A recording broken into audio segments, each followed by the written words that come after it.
மக்களை இப்போ நாங்கள் எங்கே போய் கொண்டிருக்கிறோம் அப்படின்னு பார்த்தீங்கன்னா தமிழ் கடவுளான முருகர்ன்ற பழனிமலை, ஸ்ரீலங்காவில் இருக்கிற பழனிமலைக்கு தான் போய் கொண்டிருக்கிறோம். வீடியோவை பார்த்து கொண்டிருக்கும் போதே அப்படியே லைக் பண்ணிவிட்டு ஷேர் பண்ணி சப்ஸ்கிரைப் பண்ணிவிட்டு வீடியோவை பாருங்கள். வாங்க வீடியோக்குள்ளே போகலாம். பழனிமலை முருகன் கோயில்னு சொன்னால் இந்தியாவில் தான் இருக்குது பழனிமலை முருகன் கோயில். அதே செட்டப்லேயே அதே ஒரு அனுபவத்தோடு அதே மாதிரி படிக்கட்டால் ஏறி போய் மலைக்கு மேலே ஒரு கோயில் ஒன்று இருக்குது. இது வவுனியாவில் தான் இருக்குது. இந்த வவுனியாவில் இது இருக்கிறது பலருக்கும் தெரியாது. இங்கே இப்படி ஒரு கோயில் இருக்குது, பழனிமலை முருகன் கோயில் வவுனியாவில் இருக்குதுன்னு சொல்லி இங்கே பலருக்கும் இது தெரியாது. அதை நான் இந்த காணொலியினூடாக உங்களுக்கு காட்டுறதுக்காக தான் நான் இங்கே வந்திருக்கிறேன். என்னுடைய பின்பகுதியில் இருக்கிற இந்த படிக்கட்டு தான் அந்த மலைக்கு மேலே ஏறி போகிறதுக்கான வழி. வாங்க இந்த படிக்கட்டு மூலமாக மேலே ஏறி போய் நான் உங்களுக்கு மேலே எப்படி இருக்குது என்ற எல்லாத்தையும் நான் உங்களுக்கு காட்டுறேன். வாங்க மேலே போகலாம். இந்த படிக்கட்டால் அப்படியே மேலே ஏறி இந்தியாவில் இருக்கிற அந்த பழனிமலைன்ற அதே அனுபவத்தை காணுவோம்.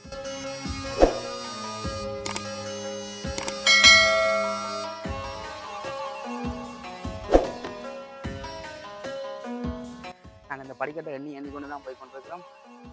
எத்தனை படிக்கட்டுன்றதால நான் மேலே ஏறும்போதும் செக் பண்ணிவிட்டு அப்புறம் கீழே இறங்கும் போதும் செக் பண்ணிவிட்டு மொத்தமாக எத்தனை படிக்கட்டுன்றதை நான் உங்களுக்கு எண்ணி கீழே வந்தோன்னு சொல்கிறேன்.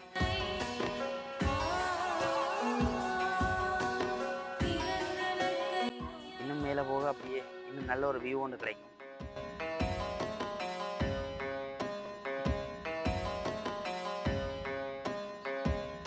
ஒரு வழியாக அரைவாசி படிக்கட்டு கடந்துட்டோம். இன்னும் அரைவாசி தான் இருக்குது. இடையில இதில் ஒரு அவ்வப்பாட்டி முருகனும் இருக்கிற மாதிரி ஒரு சிலை செஞ்சு வச்சுருக்குறாங்க. அதையும் காட்டுறேன் வாங்க.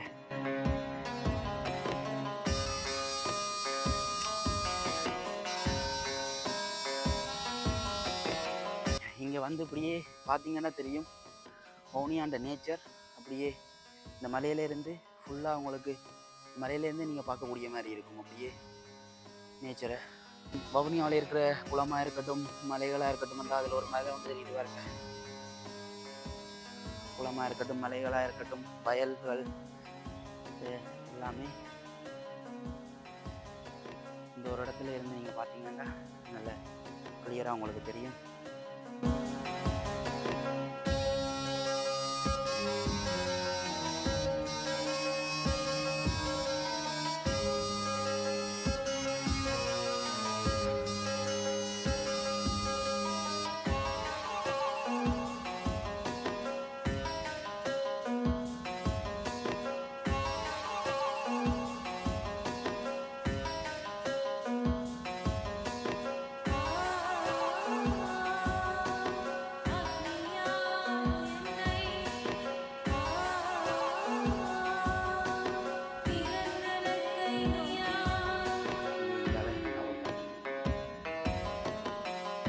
இப்போ நாங்கள் இந்த அரைவாசி பகுதிக்கு வந்துட்டோம்.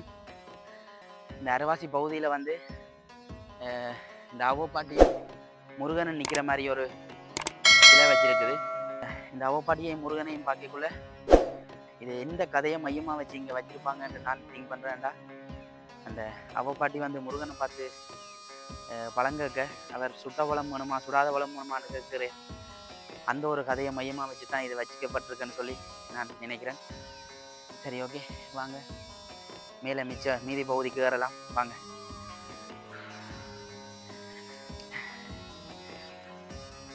இந்த மலை இந்த அரைவாசி பகுதியிலே இருந்து இப்போ வலிக்கிட்டாச்சு. இப்போ மேலே போய் கொண்டிருக்கிறோம். வாங்க மேலே போயிட்டு காட்டுறேன். இதுதான் அந்த பழனிமலை முருகன் கோயில்.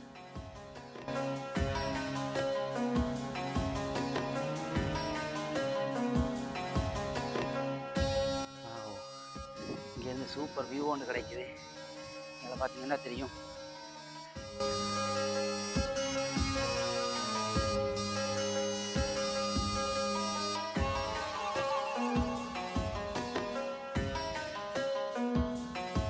அப்படியே காடுகளும் குளங்களும் தான் இந்த சைட் அப்படியே இருக்குது. இங்கே வீடுகள் ஒன்றும் இருக்கிற மாதிரி தெரியல. அது எல்லாமே காடுகளும் குளங்களும். அப்படியே கொஞ்சம் மேலே பார்த்தீங்கன்னா அங்கே மலைகள்.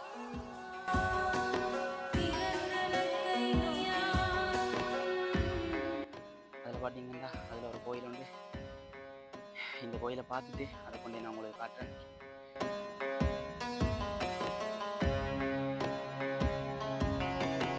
பார்த்தீங்கன்னா தெரியும், இதுதான் அந்த முருகன் கோயில். இலங்கையிலே வவுனியாவில் அமைந்துள்ள பழனிமலை முருகன் கோயில். இது வந்து பல பேருக்கும் இது இப்படி ஒரு கோயில் இங்கே இருக்கிறது பல பேருக்கும் தெரியாது. இந்த காணொளி ஊடாக நான் எல்லாருக்குமே இப்படி ஒரு கோயில் இருக்குதுன்றதை நான் காட்டணும்.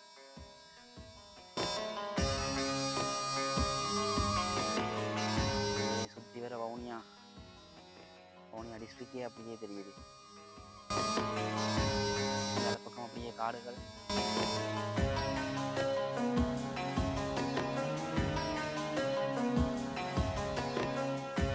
இந்த கோயில் வந்து ஒரு மலைக்கு மேலே தான் அமைஞ்சிருக்குது.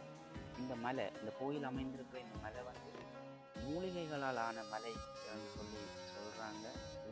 அதுலேயும் ஒரு கோயில் இருக்குது. வாங்க அந்த கோயிலுக்கு முன்னே நான் உங்களை காட்டுறேன். இங்கே வந்து ஒரு ஆளை சந்தித்து கதைச்ச இடத்துல அவர் வந்து சில விஷயங்கள் எங்களுக்கு சொல்லியிருந்தவர். ஆனால் அவரை வீடியோ ஒடுக்க வேணாம்னு சொல்லியிருந்தேன். அதால் அவரை நாங்கள் வீடியோ ஒடுக்கையில் அவர் சொன்ன விஷயங்களை நான் உங்களுக்கு சொல்கிறேன். இந்த கோயில் வந்து இங்கே உருவானது எப்படின்னு சொல்லி சொன்னாலும், ஒரு மூதாட்டி ஒரு ஆள் வந்து இங்கே மலை ஏறி வர்றதுக்கு கஷ்டப்பட்டு ஏறிக்கொண்டிருக்கக்குள்ள ஒரு சிறுவன் ஒரு ஆள் வந்து அந்த மூதாட்டியில் கையை பிடிச்சி மேலே ஏற்றி கூட்டி கொண்டு வந்து மேலே வந்த உடனே அந்த சிறுவன் வந்து மாயமாக மறைஞ்சிட்டே. அதில் இருந்து தான் இது முருகன் தான் கூட்டி கொண்டு வந்தது, முருகன் தான் கூட்டிகிட்டு வந்துட்டு மறைஞ்சிட்டேர் அப்படின்னு சொல்லப்படுது.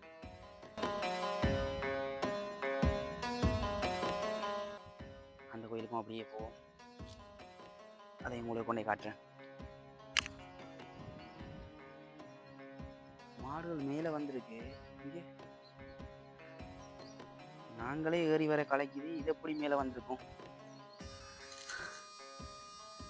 ஒரு மாடு இல்லை, 2 3 நிற்குது. ஏறி வந்து தானே இருக்கு மேலே. இங்கே பார்த்தீங்கன்னா தெரியுங்களா? பாருங்க பின்னாலே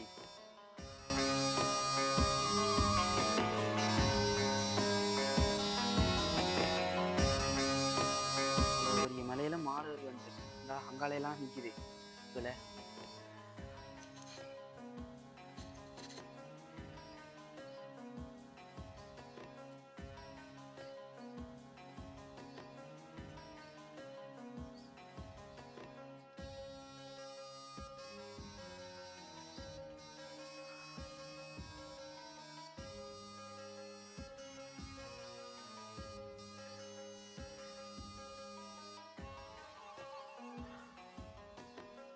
இது வழியாக ஏறி வர்றது தான் ரொம்ப கடினமாக இருக்குது. கல்லெல்லாம் காலில் கொடுத்துது.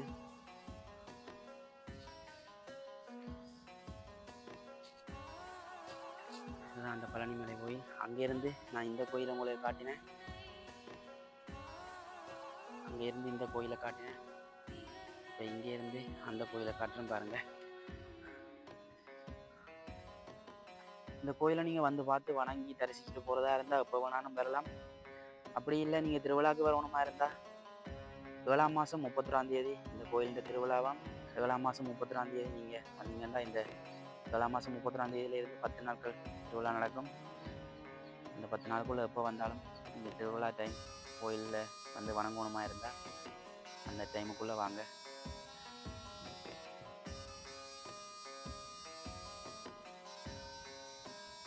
ரொம்ப கடினமாக இருக்குது. கல் காலில் குத்துது வேறு.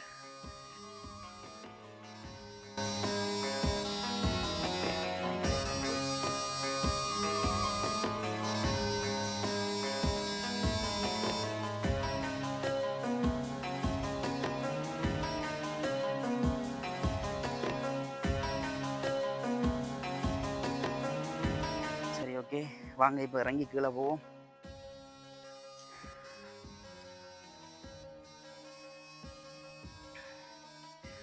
பார்த்தீங்கன்னா இந்த பாதையை பார்த்தா தெரியும் எவ்வளவு கரடு முரடாகவும் கல்லாகவும் இருக்குண்டு.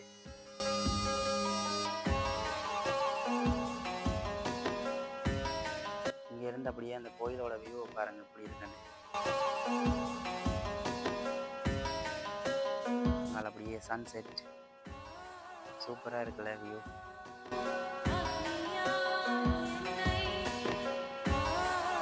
ஈவினிங் டைம்ல எல்லாம் வந்தீங்கன்னா அப்படியே நல்ல ஒரு சன்செட்டோட இந்த கோயிலை பார்க்கக்கூடிய மாதிரி இருக்குது. மலையில இருந்து இந்த வவுனியா பிரதேசத்தின் இந்த அழகையும் ரசித்து கொண்டு சன்செட்டோட இந்த கோயிலையும் நீங்கள் வந்து தரிசிச்சுட்டு போகலாம்.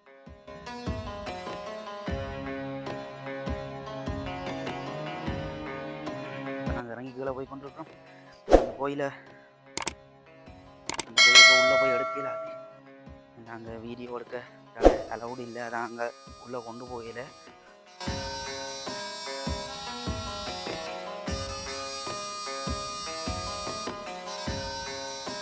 இந்தியாவில் இருக்கிற பழனி மலையை ஒத்த ஒரு மலையாக காணப்படுது இது. இதன் அனுபவம் வந்து அப்படி தான் இருக்குது. சுற்றுலா பயணிகளுக்கெல்லாம் இது ஒரு அற்புதமான அனுபவத்தை தரும். இந்த மலை இப்படி ஏறி இறங்குறது ஒரு அற்புதமான அனுபவத்தை ஒன்று தரும். நான் உங்களுக்கு ஆரம்பத்தில் சொல்லியிருந்தேன், இதில் ஏறி அரவாசி பகுதிக்கு வந்தோடனே சொல்லியிருந்தேன், இது வந்து அந்த முருகனுக்கும் அவப்பாட்டிக்கும் உள்ள அந்த சுட்ட பலம் வேணுமா சுடாத பலம் வேணுமா என்ற அந்த கதையை மையமாக கொண்டு இந்த சிலை வைக்கப்பட்டிருக்கண்டு. ஆனால் அது இல்லை. நான் உங்களுக்கு சொல்லியிருந்தேன், மேலே ஒரு ஆள்கிட்ட கேட்ட இடத்துல அவர் சொன்னவர், அவப்பாட்டி ஒரு ஆள் வழி தெரியாமலுக்கு நின்றுருக்கிறாங்க. வழி தெரியாமலுக்கு நிற்கக்குள்ள ஒரு சிறுவன் ஒரு ஆள் மேலே மலையில் கூட்டிகிட்டு வந்து இடங்காட்டிட்டு மாயமாக மறைஞ்சு போயிருக்கு. அந்த கதையை மையமாக வச்சு தான் இந்த மலையில் ஏறுற இடப்பகுதியில் வந்து இந்த அவப்பாட்டியையும் முருகனையும் இங்கே வச்சிருக்கிறீங்க. நான் சொன்ன முதல் கதை இல்லை, இந்த 2வது கதையை மையமாக வச்சு தான் இந்த அவப்பாட்டியும் முருகனும் இங்கே வைக்கப்பட்டிருக்குது. சரி, ஓகே, வாங்க நாங்கள் கீழே இறங்குவோம்.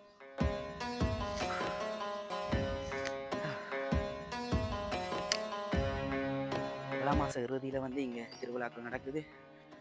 அந்த 7ஆம் மாத இறுதியில் இங்கே வந்தீங்கன்னு சொல்லிட்டுன்னா உங்களுக்கு ஒரு சிறப்பான ஒரு அனுபவத்தை தரும். வவுனியா பிரதேசத்தில் வந்து மலைகள் இருக்குன்னு சொல்லி சொன்னால் பெரும்பாலான ஆட்கள் நம்ப மாட்டாங்க. ஆனால் இந்த மலையில இருந்து பார்க்கக்குள்ளேயே தெரியுது.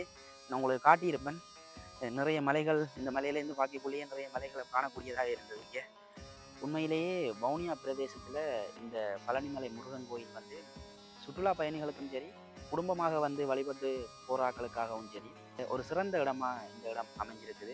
நீங்கள் வந்து உங்களோட பொழுதுகளை கழிக்கிறதுக்காக ஒரு அற்புதமான ஒரு இடம் உண்டு இது. இங்கே சுற்றிலும் இருக்கிற நேச்சர்கள் எல்லாம் பார்த்து உங்களுக்கு ரசிக்கிறதுக்கு ஒரு நல்ல ஒரு இடம் உண்டு. சுற்றுலா பயணிகளுக்காக இருந்தாலும் சரி, குடும்பங்களுக்காக இருந்தாலும் சரி, நல்ல ஒரு இடம் உண்டு இது. நீங்கள் மறக்காமல் மிஸ் பண்ணாமல் கட்டாயம் இந்த இடத்துக்கு வந்து பாருங்கள். வவுனியாவில் சிதம்பரபுரத்தில் தான் இந்த இடம் இருக்குது. இப்போ நாங்கள் மேலே ஏறிட்டு கீழே இறங்கிட்டோம். ஏறிக்கொண்டு போகும்போதே எண்ணிக்கொண்டு போனது 400 படிக்கட்டுகள் இருந்தது.